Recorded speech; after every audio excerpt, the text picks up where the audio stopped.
time, you guys know that I've been doing some gospel, even though I am basically a fucking atheist.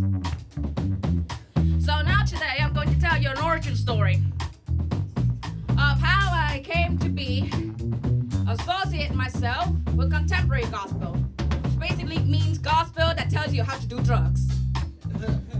So, I just wrote this around 2 days ago, so please, all grammar Nazis, calm your tits. And I mean especially you, darling.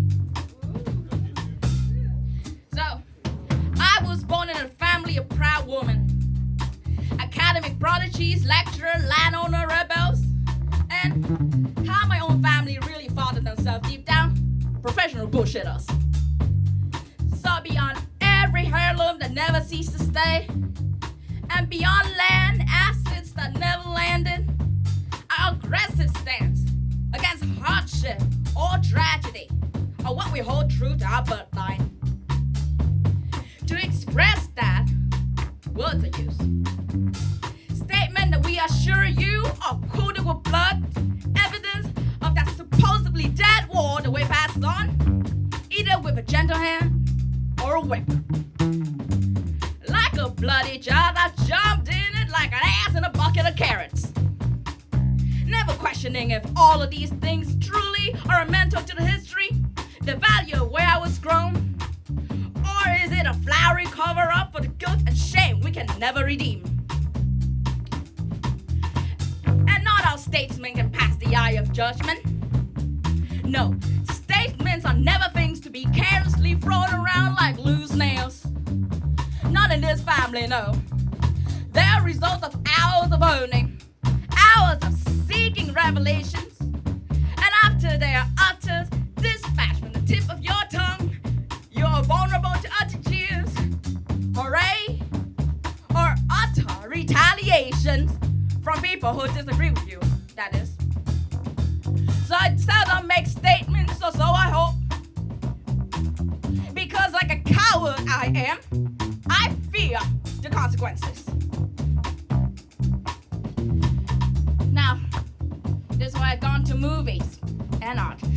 When movies are introduced into my life, a sentence can change the world. For the lesser the word, the quieter the words, the world will stand silent, grasping the last of the echoes those words did. They are to mimic the emotions of lovers, the rare moments of a child and a mother, and the last goodbye comrade salute, not knowing if they woo long enough for another goodbye.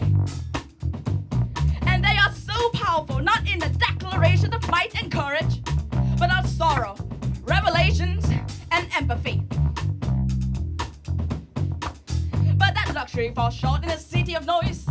That's the city where I was born from. In out of it, that's right. But what words can ring a mob of angry men to snap away from beating up a near-dying child just for the mango she stole? What word can you say to snap the insanity of the very person who you thought will protect you? From shoving your face against the window, scratching your shoulders till you bleed, and breaking your teeth while shoving your head down on the floor, saying, khi còn có cái mỹ tính cải lương với lời lẽ như thế nữa, khi con có cái thói ngu xuẩn ấy nữa, khi con còn vận học những con thí ngoài đồ đường, con đừng làm con của mẹ nữa. Vì gia đình của mình không bao giờ cư xử như vậy.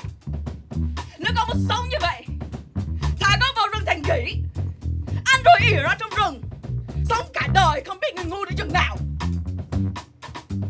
These are the same tones, ladies and gentlemen. The same tones my family used. From statement of family heroic, now blades, carving shame, guilt, and misery to live in your child. And what do you say after when someone saw those marks? And your throat is tightened like a frog clogging inside, preventing you from breathing. Are you an utter uncertain? You tell stories of fighting with a tiger, of bracing against the darkness. You took the rhymes that you remember, the voice that raised you up, even though you were too unconscious to remember the words. You sing of sadness that that are not your own. Of heartbreak, of diaper, of lynchman and woman, because truly the pain of martyr are seemingly more sacred to your own crippling memories. And after that, you tell a story about hope, even though it's a luxury you rarely encounter in your darkness. Can I say amen to that, eh? Amen. And when stories all suffice, you bring a vague word of triumph of a possible future, of sympathy and encouragement of victories that you luckily stride out at the last second, only because you're drunk enough to not think of your own misery for once. Because the only way to encompass your negligent passion and voice is the illusion of resolution. Because maybe, if you clear enough smoke and fogs above us, you might say something that resembles the answer to your problem. And maybe, if you repeat these words to yourself, while tremble over the imaginary frogs that's still lodged in your throat, ignoring the sunken ghost that sits in your chest every night, forcing you to look in its open eyes of the loved one before they hurt you. Maybe one day it will go away. Maybe if I do it long enough, I can bullshit enough for the peace I seek to become true. Maybe if I sing enough, my broken piece may be somewhat savage. So why the fuck am I still feeling lost? Thank you, ladies and gentlemen.